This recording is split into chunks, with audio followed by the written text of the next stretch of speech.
There is a particular kind of silence that lives in some people, the kind that doesn't ask to be filled. I felt it the moment Brad Piper opened that door, before he said a single word, before I even knew his name. He stood there, in a gray sweater with the sleeves pushed up to his elbows, one hand resting on the frame, looking at me, the way you'd look at a delivery you weren't sure you'd ordered.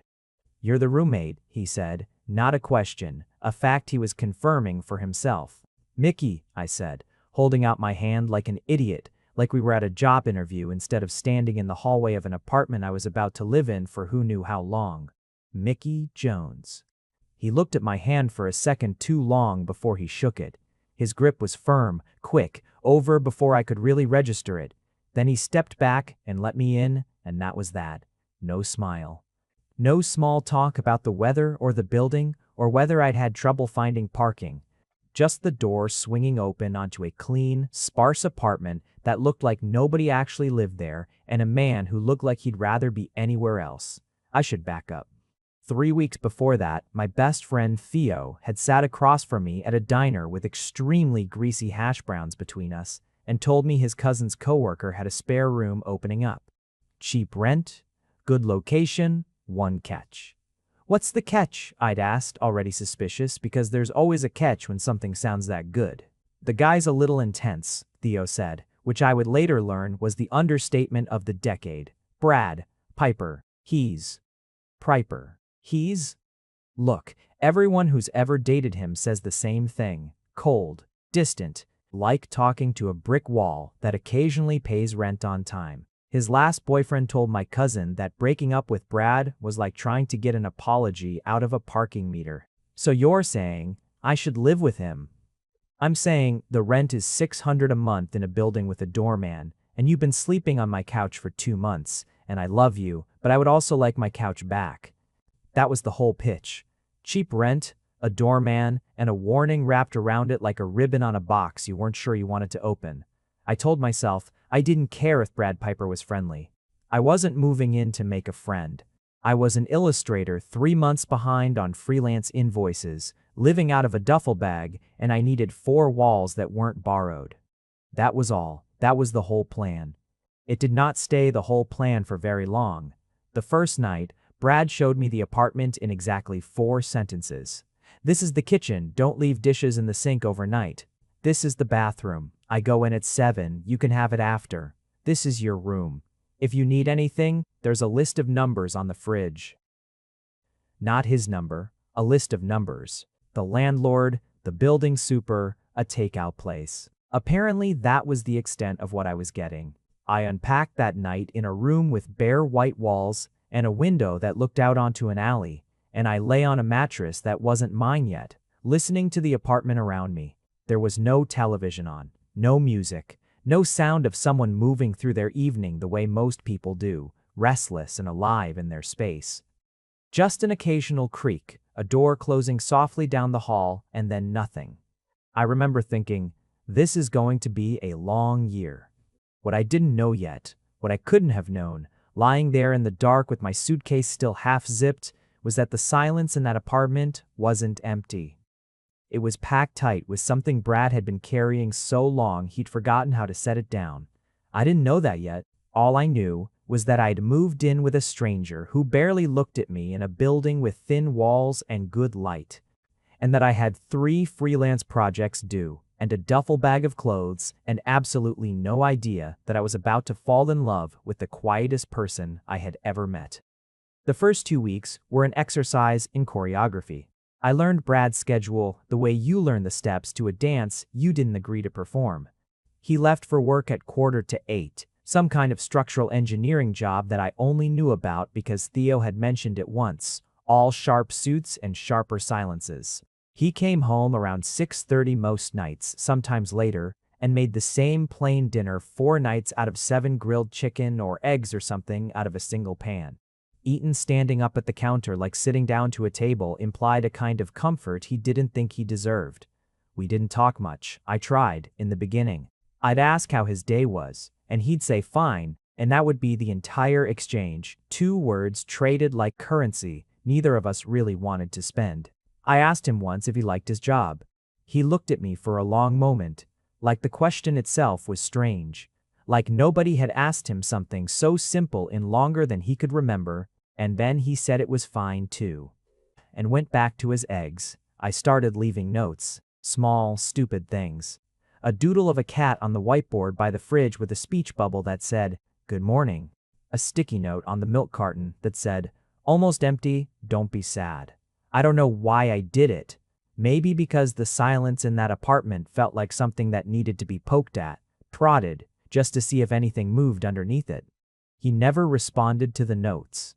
But he never threw them away either. I noticed that. The cat doodle stayed on the whiteboard for 9 days before I finally erased it myself, and in those 9 days, I caught him looking at it more than once. Just standing in the kitchen in his socks with his coffee, looking at a badly drawn cat like it was a message in a language he used to speak fluently and had since forgotten. There were small cruelties too, though I don't think he meant them as cruelties. He'd correct the way I loaded the dishwasher without looking up from his phone. He'd remind me, flatly, that the recycling went out on Thursdays, as if I hadn't heard him say it the first 4 times. Once I left my shoes by the door and came home to find them lined up neatly against the wall, toes pointed the same direction, and something about that small, silent correction made me feel about 6 years old. I called Theo that week, sitting on the fire escape with my knees pulled up to my chest, phone pressed to my ear. "He's exactly what you said," I told him. "Worse, maybe." I don't think he said more than 30 words to me since I moved in. "You can come back to the couch," Theo offered, not very convincingly, because we both knew his couch had a spring that stabbed you in the kidney if you slept wrong. "No," I said, and I meant it, though I couldn't have told you exactly why. "No, it's fine. I just need to figure him out, I think. There's something under there." "Mickey." Theo's voice went careful, the way it did when he thought I was about to do something foolish. "Don't go falling for the human equivalent of a locked door." I laughed it off. I told him I wasn't falling for anything, that I just didn't like unsolved puzzles, that it was a curiosity thing and nothing more. I believed that, mostly, in the way you believe things you desperately want to be true. But I noticed things. I noticed that Brad kept a single photograph on his desk, turned slightly away from the door so that you'd have to walk into his room and stand at a specific angle to see it at all. I noticed that he flinched, just barely, almost imperceptibly, whenever anyone raised their voice on the television, even in a comedy, even when nothing bad was happening. I noticed that he ironed his clothes every single night before bed, even clothes that didn't need it. Like the act of smoothing something flat was less about wrinkles and more about control. I noticed, most of all, the way he sometimes stood very still in the hallway outside my door, late at night, for just a second or two, before continuing on to his own room. I never said anything. I don't think he knew I'd heard him.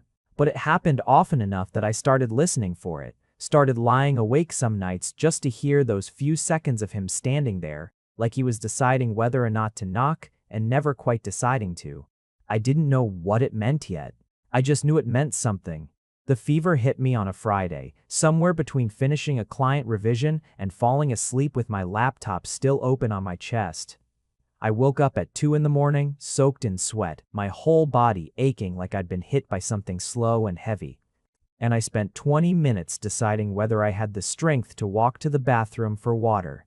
I didn't tell Brad. I didn't think there was a version of our relationship, if you could even call it that, where I knocked on his door at 2 in the morning to say I felt awful.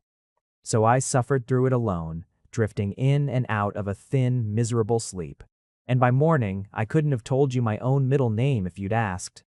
I heard him leave for work around 7:45, same as always, the soft click of the front door, the elevator down the hall.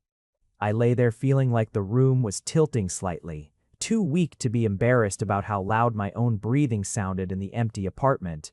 I must have slept again, because the next thing I knew, it was almost noon and there was a sound in the kitchen.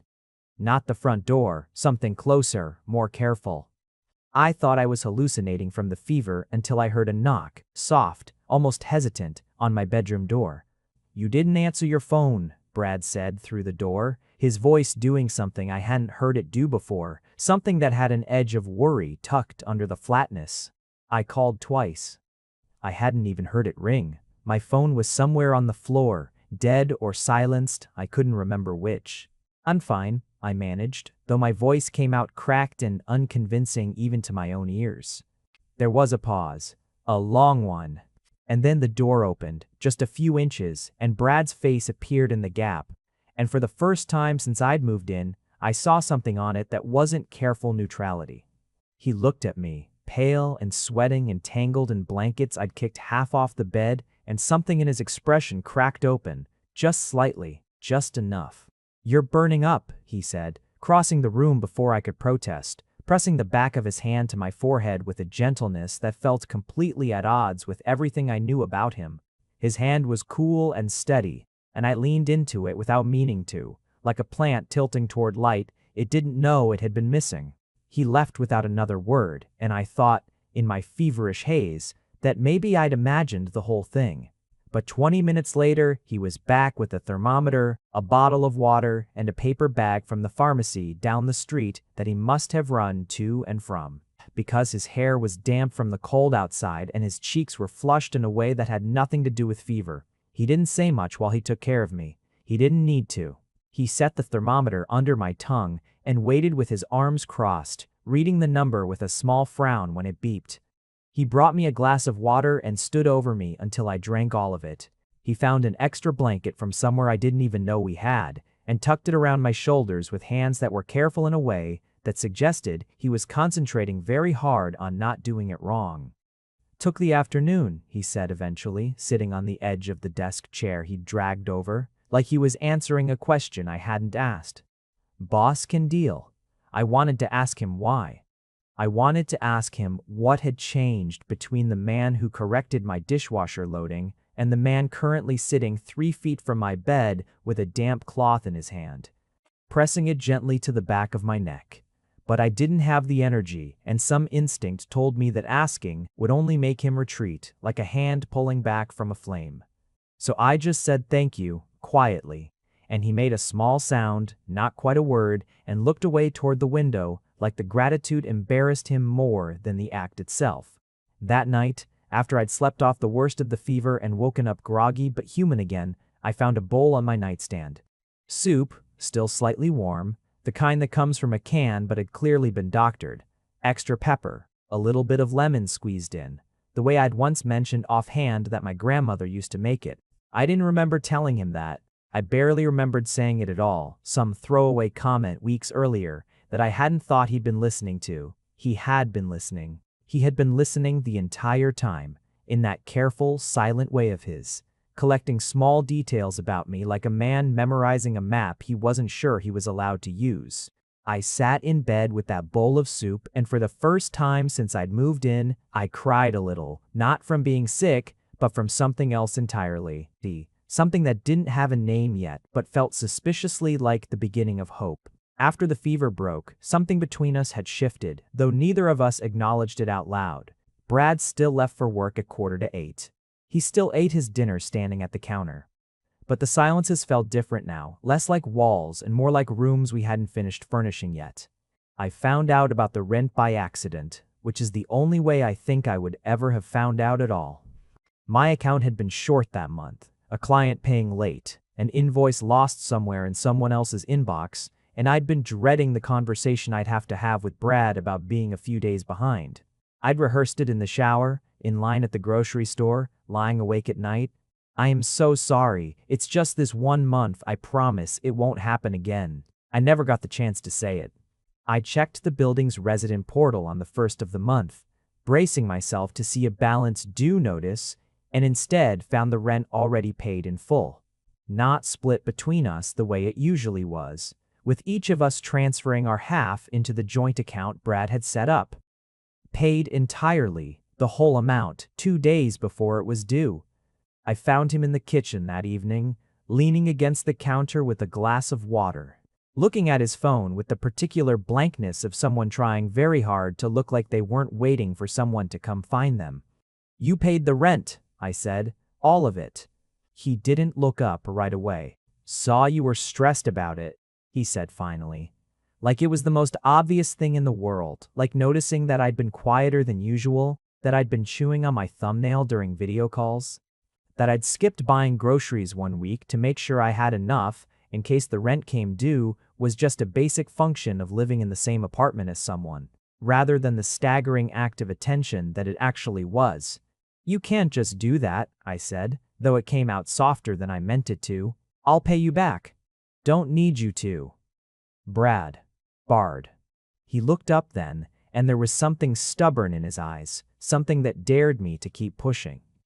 I have the money, he said. You don't, this month. It's not complicated. It was the longest thing he'd said to me in one breath since I'd moved in, and somehow it managed to be both the kindest and the most frustrating thing anyone had ever said to me. Because there was no room in it for an argument, no door left open for me to insist to repay him to make it even. He had simply decided to take care of something, quietly, without asking, the way you'd water a plant that wasn't even yours because you couldn't stand to watch it wilt. That was the same week I met the dog.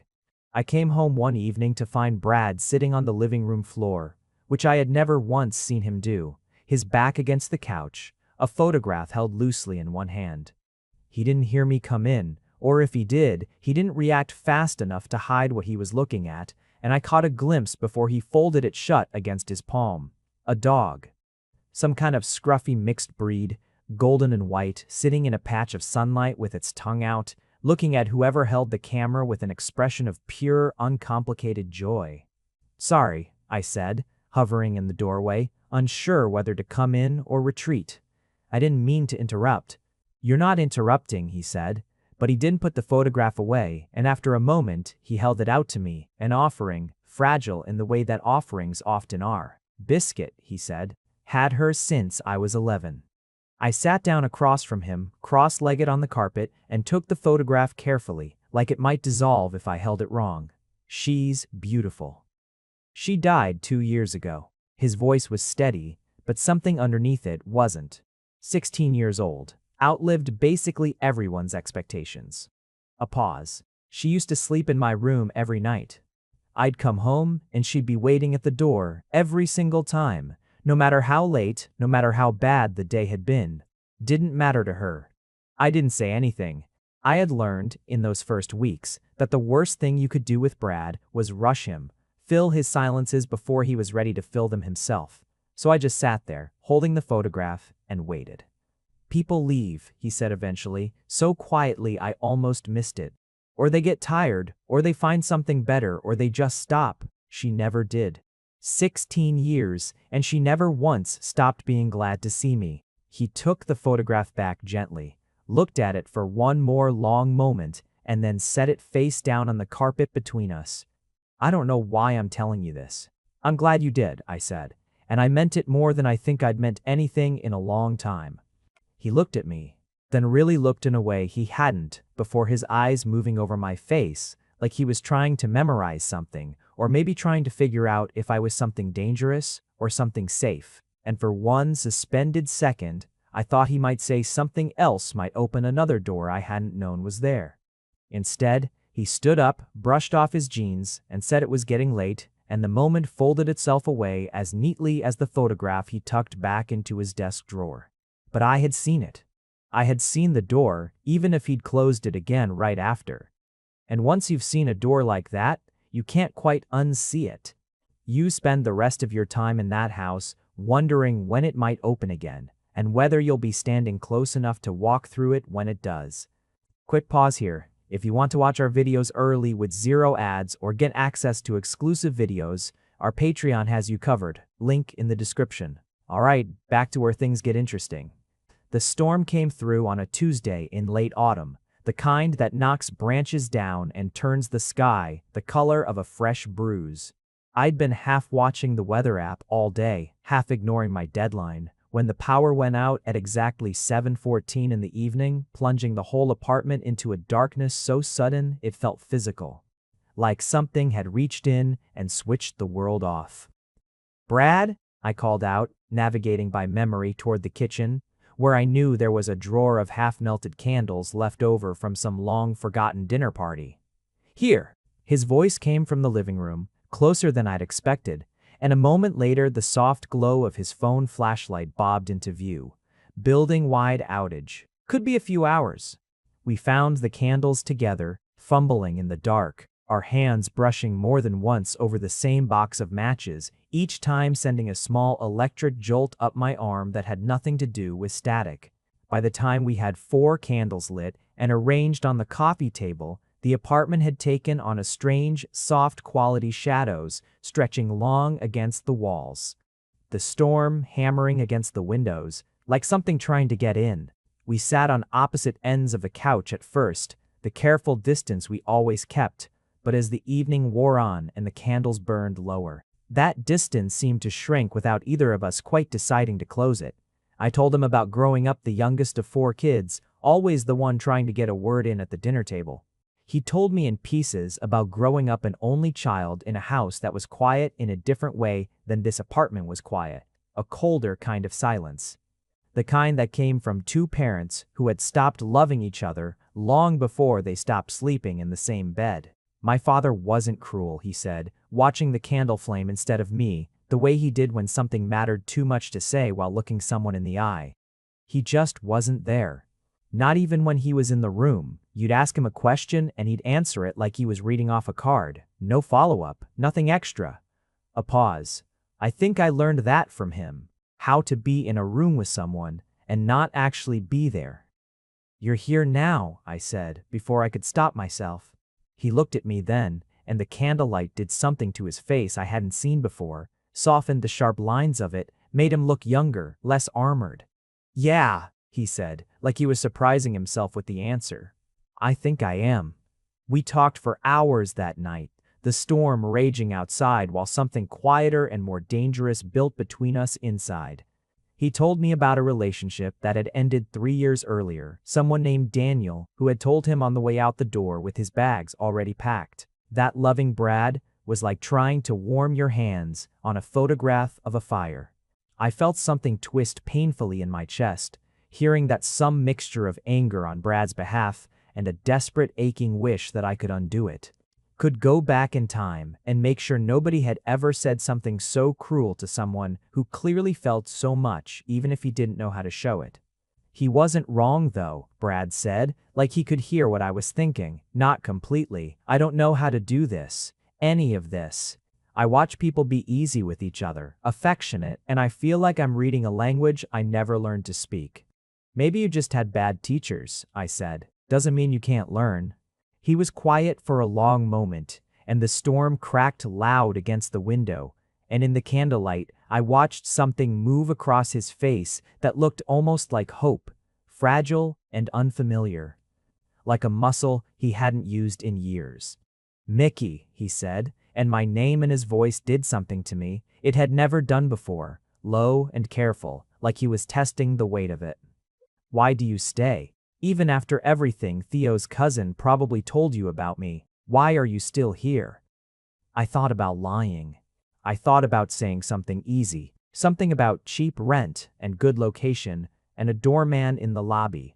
But the storm and the candlelight and the whole strange, suspended quality of the evening pulled something more honest out of me than I'd planned on giving. "Because I don't think you're heartless," I said. "I think you're the opposite. I think you feel everything so loudly that you learn to go quiet just to survive it." He didn't say anything, but he reached out in the dim gold light and took my hand, just held it, his thumb moving slowly over my knuckles, like he was learning the shape of something he wanted to remember. And we sat like that for a long time, not speaking while the storm wore itself out against the windows and something tender and terrifying took root in the space between us. After the storm, things were different, though neither of us said so directly. He started leaving his door open a crack at night, where before it had always been firmly shut. I started making 2 cups of coffee in the morning, instead of one leaving his on the counter where he'd find it, and he started drinking it instead of pouring it out, which felt, in the strange economy of our household, like a love letter. We fell into a rhythm that felt almost like the start of something real. He'd come home and find me sketching at the kitchen table, and instead of disappearing into his room, he'd pull out the chair across from me and sit sometimes, not saying anything for 20 minutes, just being there, watching my hand move across the page like it was the most fascinating thing he'd seen all day. I'd ask him about his work, the actual structural stuff, the load-bearing calculations and the building codes, and he'd light up in a way I hadn't seen before, animated and articulate. His hands moving as he explained how a building stayed standing, how weight and balance worked together to hold something up that would otherwise collapse under its own mass. "You're describing yourself," I told him once, only half joking. "All that weight you're carrying. You just need the right structure to hold it." He looked at me for a long moment, something unreadable passing behind his eyes, and then he laughed, actually laughed, a sound so unfamiliar in that apartment that it startled both of us. "Maybe," he said, "maybe I do." We started doing things together that had nothing to do with logistics. He came with me to the art supply store one Saturday, ostensibly because he needed new pens for work, but he spent 40 minutes standing next to me while I debated between two nearly identical shades of blue ink, offering opinions I hadn't asked for, and clearly enjoying being asked anyway. I started cooking real dinners instead of letting him eat eggs over the sink, and he ate everything I made with an attentiveness that felt like its own kind of compliment. Like he was paying closer attention to the meal than the meal probably deserved just because I had made it. There was a night, maybe 3 weeks after the storm, when we ended up on the fire escape. Together the city spread out below us in a wash of light, sharing a single beer because neither of us had thought to grab two. Our shoulders were pressed together against the cold, and he was telling me something about a bridge he'd worked on, the satisfaction of seeing something he'd designed actually carry the weight it was meant to carry. When he stopped mid-sentence and just looked at me. "What?" I said, suddenly aware of how close we were, how I could feel the warmth of him through 2 layers of jacket. "Nothing," he said, but he didn't look away, and his eyes moved over my face the way they had that night with the photograph of the dog, like he was trying to memorize something. Like he was scared of forgetting it. "You do that a lot," I said softly. "Look at me like that." "Like what?" "Like you're trying to figure out if I'm real." Something shifted in his expression, a kind of surrender I hadn't seen from him before, the careful walls coming down brick by brick right in front of me. "I keep waiting for you to get tired of me," he admitted, his voice barely above the sound of traffic below us. "Everyone does, eventually. I keep waiting for the day you stop leaving doodles on the whiteboard." "I'm not going anywhere," I said, and I believed it completely in that moment. Sitting on a fire escape with the cold biting at my fingers, and Brad Piper looking at me like I was the only warm thing in a world that had been cold to him for a very long time. He reached up then, slow enough that I had every chance to pull away, and brushed a piece of hair off my forehead, his fingers lingering against my temple for a moment longer than the gesture required. My heart was doing something violent and uneven in my chest. The space between us had narrowed to almost nothing, his breath visible in the cold air mixing with mine. "Mickey," he said, my name again. That low, careful way he had of saying it, like it cost him something and he was paying it gladly. "Yeah," I breathed. "I think I'm falling for you," he said, like the admission surprised even him, like it had been sitting in his chest for weeks and had finally found a crack to slip through. "I don't know what to do with that. I've never been good with things that matter this much." "You don't have to know what to do with it," I said, my hand finding his on the cold metal railing between us. "You just have to let yourself feel it."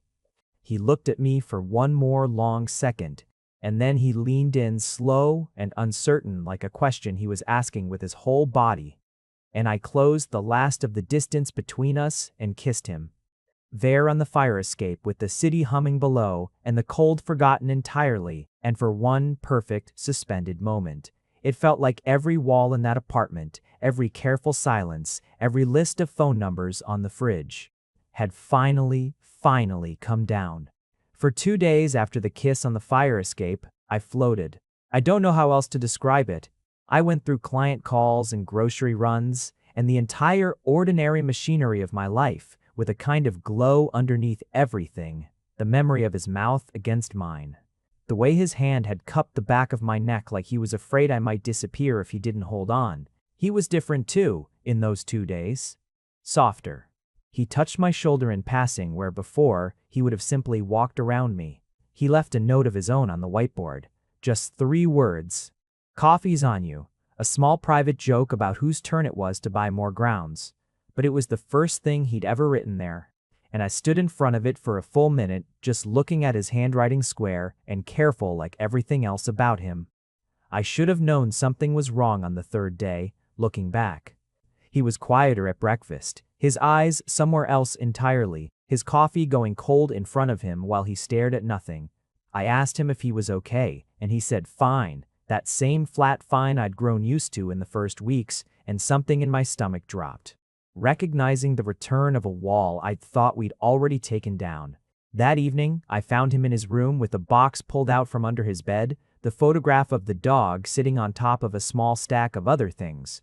Ticket stubs, a folded letter. What looked like an old birthday card.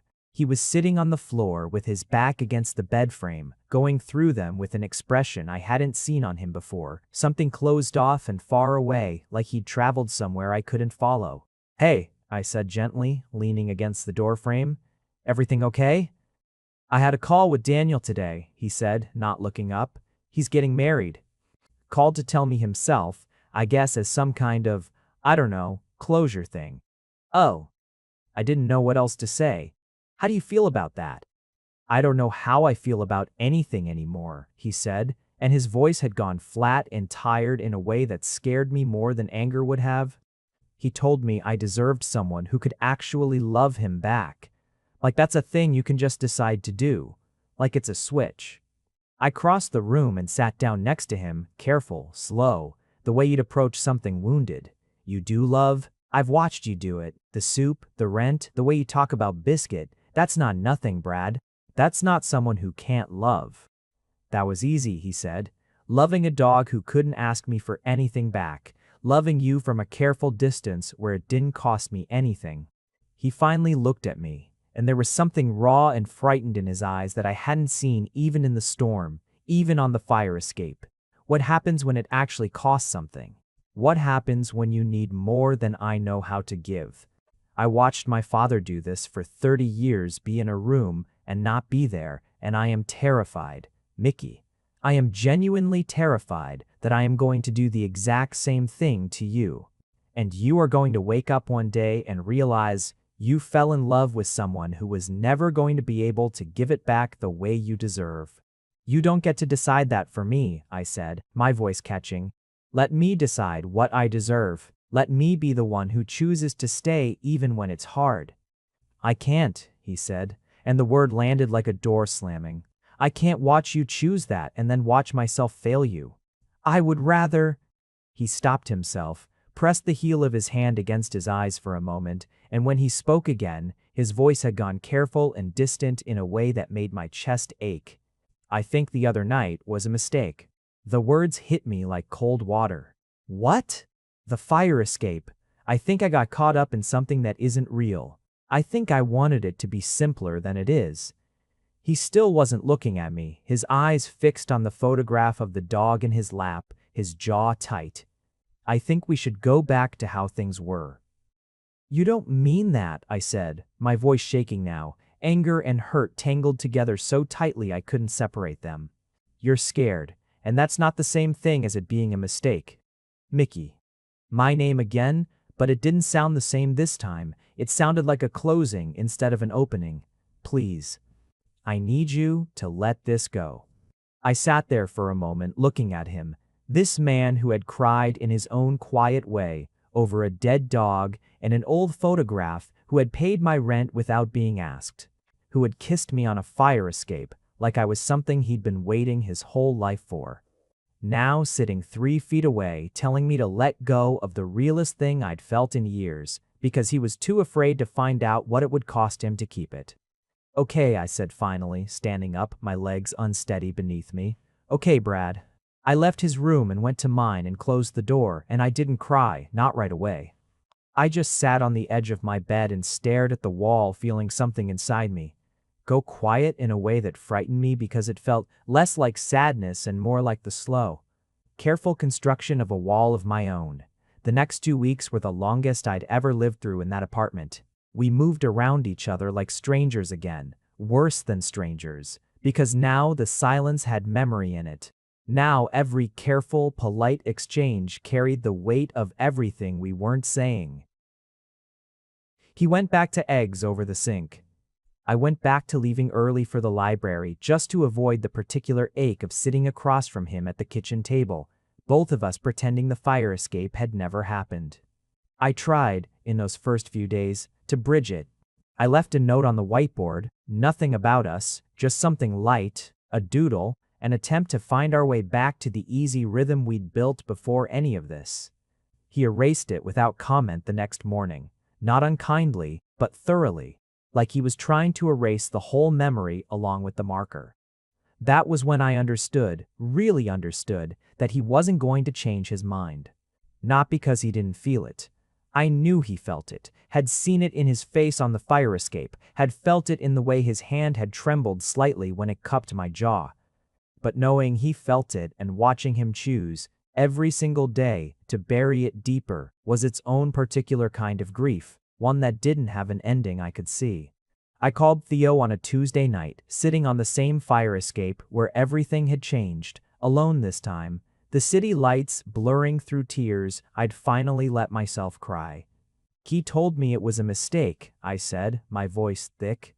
He kissed me like I was the only thing that mattered in the world, and then 2 days later he told me to let it go. Like I could just decide to stop feeling something because it was inconvenient for him. "Mickey, I'm so sorry," Theo said, and I could hear him moving, probably pacing his own kitchen the way he did when he was upset on my behalf. "Do you want to come back here? The couch is still terrible, but it's yours whenever you need it."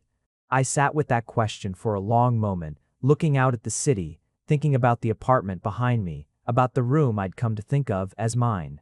About a man I'd come to think of as something more than a roommate, more than a friend, something I didn't have a clean word for yet because we'd never gotten the chance to find one together.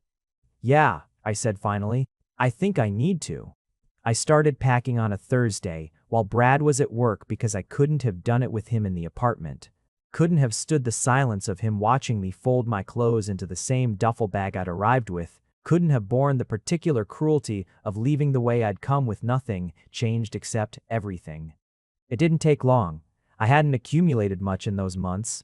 A few books, some art supplies, clothes that fit easily back into the bag they'd come from. I moved through the apartment collecting small things. The mug I'd started using out of habit, a sweater that had migrated to his room and back during a movie night, I now couldn't think about without my chest aching. The hardest part was the kitchen. I stood in front of the whiteboard for a long time, looking at the space where I'd drawn that first cat, where he'd once written 3 words that had felt, for 2 whole days, like the beginning of everything. I picked up the marker, my hand shaking slightly, and I almost erased it all and walked away without a word. But I couldn't do that to him. Whatever he'd decided, whatever fear had closed that door, I owed him the truth, even if he never opened it again to read it. I wrote for a long time, longer than I meant to. I told him about the first night lying in the dark listening to an apartment that felt too quiet to hold a person in it, and how that silence had turned slowly into something I'd learned to love, because it belonged to him.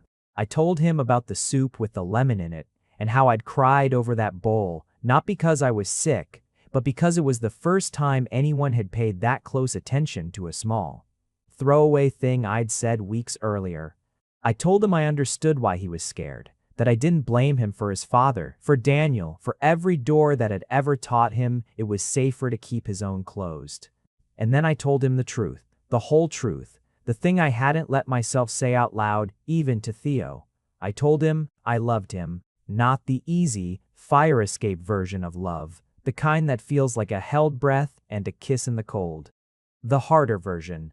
The version that had watched him correct my shoe placement and pay my rent in silence and sit on a kitchen floor holding a photograph of a dead dog like it was the last warm thing in the world. And had loved him through all of it, the cold mornings and the closed doors and the careful guarded distance because underneath every wall he'd built, I had seen someone worth loving with my whole chest. I told him I wasn't leaving because I'd stopped caring. I was leaving because I couldn't keep living in the space between his fear and his feelings. Couldn't keep waking up every day uncertain which version of him I'd find at the breakfast table. I told him that if he ever figured out how to let himself have something good, I hoped he found it, even if it wasn't with me. And I told him, at the very end, in handwriting that had gone unsteady from crying, that loving him had never once felt like a mistake to me, not for a single second, not even now. I capped the marker, picked up my duffel bag, and called for a car. I was standing in the lobby, waiting for it to arrive, when my phone buzzed in my pocket with a text from a number I knew by heart, even though he almost never used it. "Where are you?" I didn't answer. I couldn't. I just stood there in the cold marble lobby with my whole life zipped into one bag watching the street outside for headlights. My heart breaking in a way I hadn't known was possible for something that had only lasted a handful of months, because some things don't measure themselves in time. Some things measure themselves in how much of yourself you left behind in the rooms where it happened.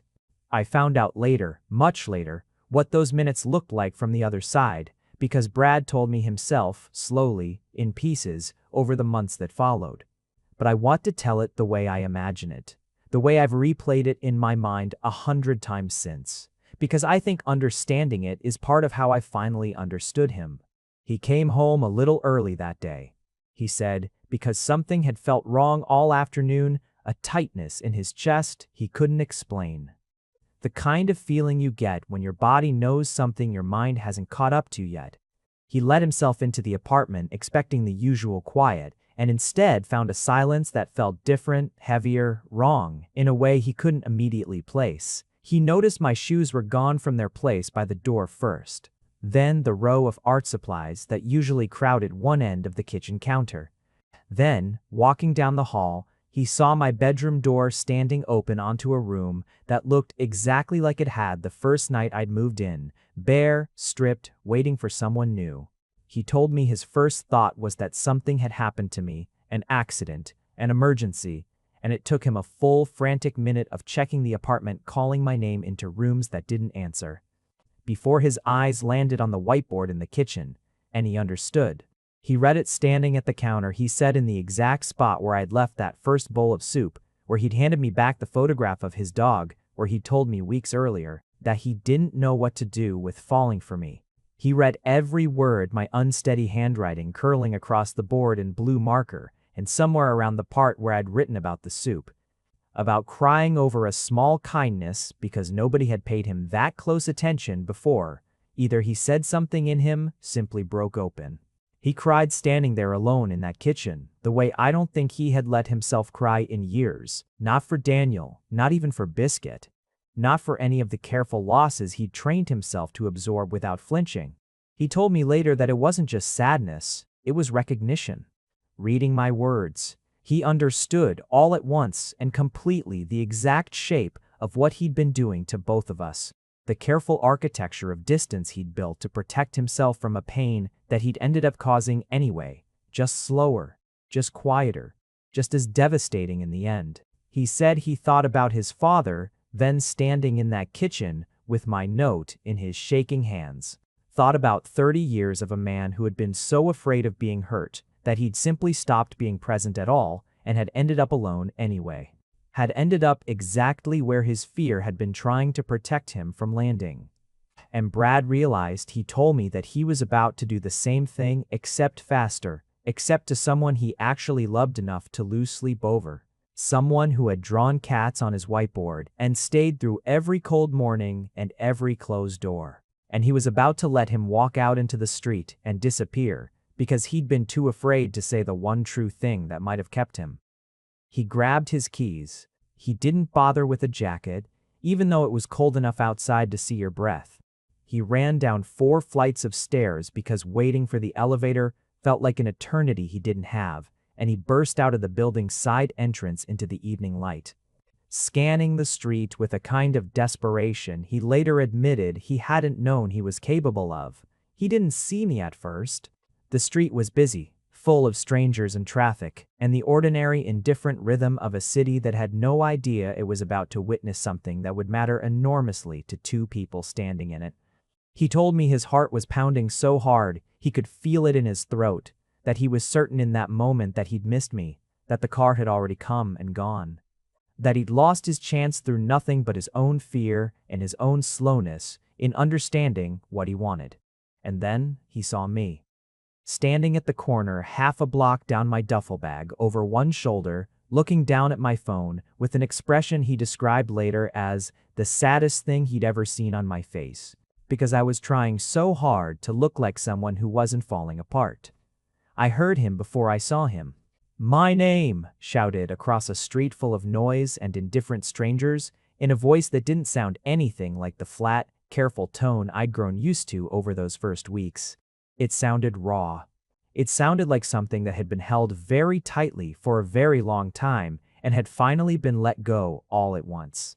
I turned, and there he was, jacketless in the cold, his hair messy from running, his eyes red in a way I had never once seen on him, not even the night he'd told me about his father, not even holding that photograph of his dog on the kitchen floor. He was crying, openly, unguarded, standing in the middle of a busy sidewalk with people moving around him like water around a stone, and he didn't seem to care, didn't seem to notice anything in the world except me.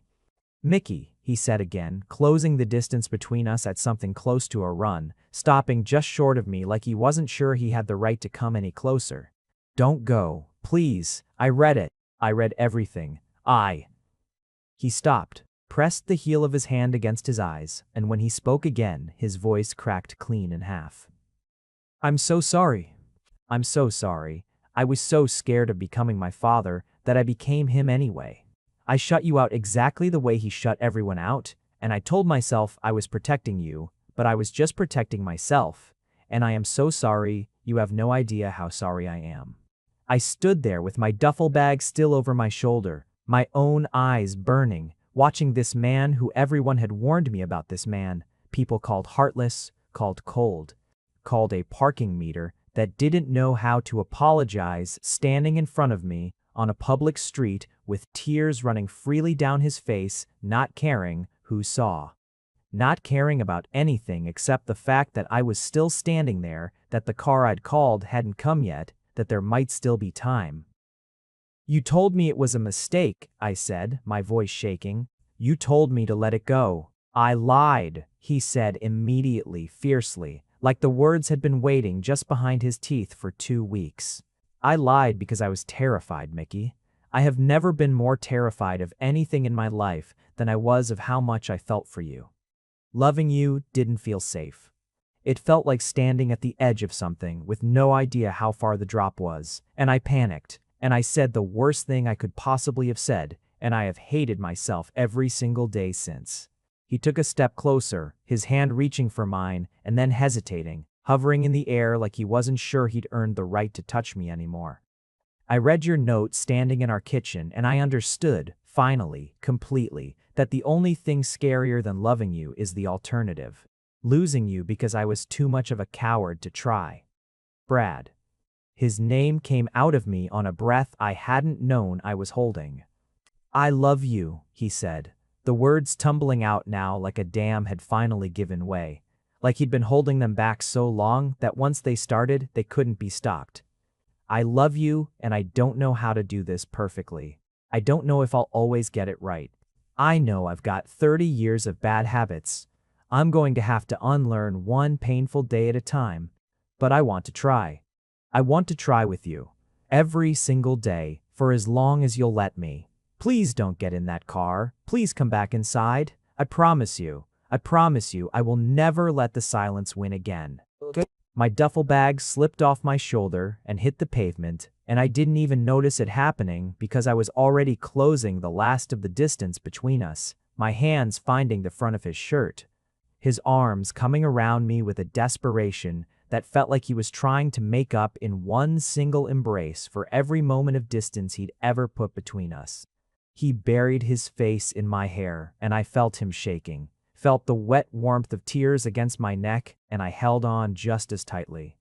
both of us standing in the middle of a city sidewalk, crying into each other like the whole world had narrowed down to just this, just us, just two people finally choosing not to be afraid at the same time. "I'm not getting in the car," I murmured against his shoulder, my own voice thick. I never wanted to leave. I just couldn't keep being loved in secret. "You won't be," he said, pulling back just far enough to look at me, his hands coming up to cradle my face like I was something precious he'd almost lost and had been given back against every reasonable expectation. "Never again. I swear it." He kissed me then, right there on the sidewalk, slow and certain in a way the fire escape kiss hadn't quite managed to be, because this one didn't have fear hiding underneath it. This one was a promise, made out loud, in public, by a man everyone had told me was incapable of making promises at all. We walked back to the apartment together that evening, his hand wrapped tightly around mine the entire way, like he was afraid that letting go, even for a moment, might somehow undo what had just happened on that sidewalk. The duffel bag came back inside with us, but it never got unpacked into anything that left the apartment again. I want to tell you the rest of it, because I think it matters. I think the after is just as important as the dramatic moment on the street that everyone likes to focus on. That night, we sat at the kitchen table with the whiteboard still covered in my handwriting, and Brad told me everything, really, everything, the things he'd never said out loud to anyone, not Daniel, not even himself in the privacy of his own head. He told me about being 11 years old and learning that the safest thing to do with big feelings was to make them small, to fold them down until they fit somewhere, nobody could see them, and use them against you. He told me about watching his parents share a house for 30 years without ever once really sharing a life, and deciding somewhere around 14 that he would rather be alone forever than become two people performing closeness without ever actually having it. I told him that I understood why he built those walls, and that I wasn't asking him to tear them all down at once, only to let me help him take them apart one careful brick at a time. The way he'd take apart any structure that wasn't holding weight the way it needed to anymore. It wasn't a fairy tale ending, not exactly, not in the way that makes it sound easy. There were nights, in the months that followed, when old habits crept back in, when he'd go quiet for no reason I could immediately name, and I'd have to remind myself, gently, that quiet wasn't the same thing as gone. There were conversations where he had to practice out loud, saying things that came easily to other people, telling me he was proud of a piece I'd finished, telling me he'd missed me during a long day at work. Small, ordinary sentences that cost him more than I think anyone besides me ever fully understood. But he kept trying. That was the thing that mattered most, in the end, more than any single grand gesture, more even than the sidewalk and the tears and the promise made in public. He kept trying, every single day, in 100 small ways. He left his own notes on the whiteboard. Now, not just mine doodles that were terrible because he'd never learned to draw words of encouragement before a big client, call a heart badly drawn, but unmistakably a heart. The morning of my birthday. The note I'd left him that day, the one that had sent him running barefoot, practically, into the cold to find me, he never erased it. It stayed on that whiteboard for months, faded slightly with time, until eventually he took a photograph of it before it finally wore away under the eraser of ordinary life, and he had that photograph printed and framed, and it hangs now in the hallway of the apartment we still share, between a photograph of a golden scruffy dog named Biscuit and a new one taken on the sidewalk where everything changed, of two men crying and laughing all at once, caught by a stranger who happened to have a camera ready at exactly the right moment. People still tell me, sometimes, that they can't believe Brad Piper is the same person they remember, cold and closed and impossible to reach. I just smile when they say it, because I know something they don't. I know that he was never actually heartless. He simply had a heart so large and so frightened of being broken that he'd spent years building walls around it, brick by careful brick. And it took someone willing to stay through the silence to finally understand that the walls weren't proof of an absence.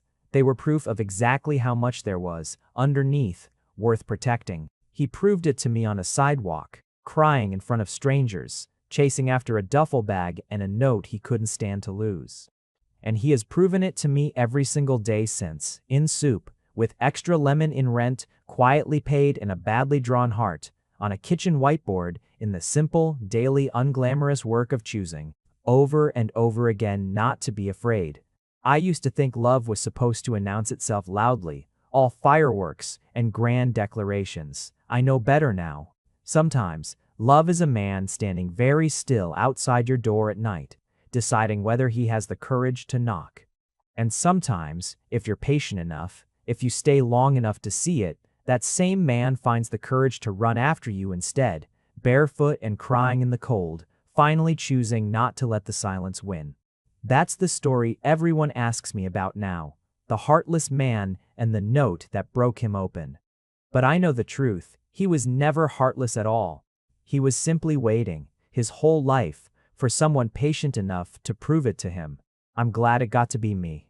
If you made it to the end, you're my kind of person. Leave a subscribe, comment down your favorite part of the story, and if you want early access to videos, exclusive content, or just want to support the channel, hit that join button right below the video. Even one member genuinely means the world to me. See you in the next one.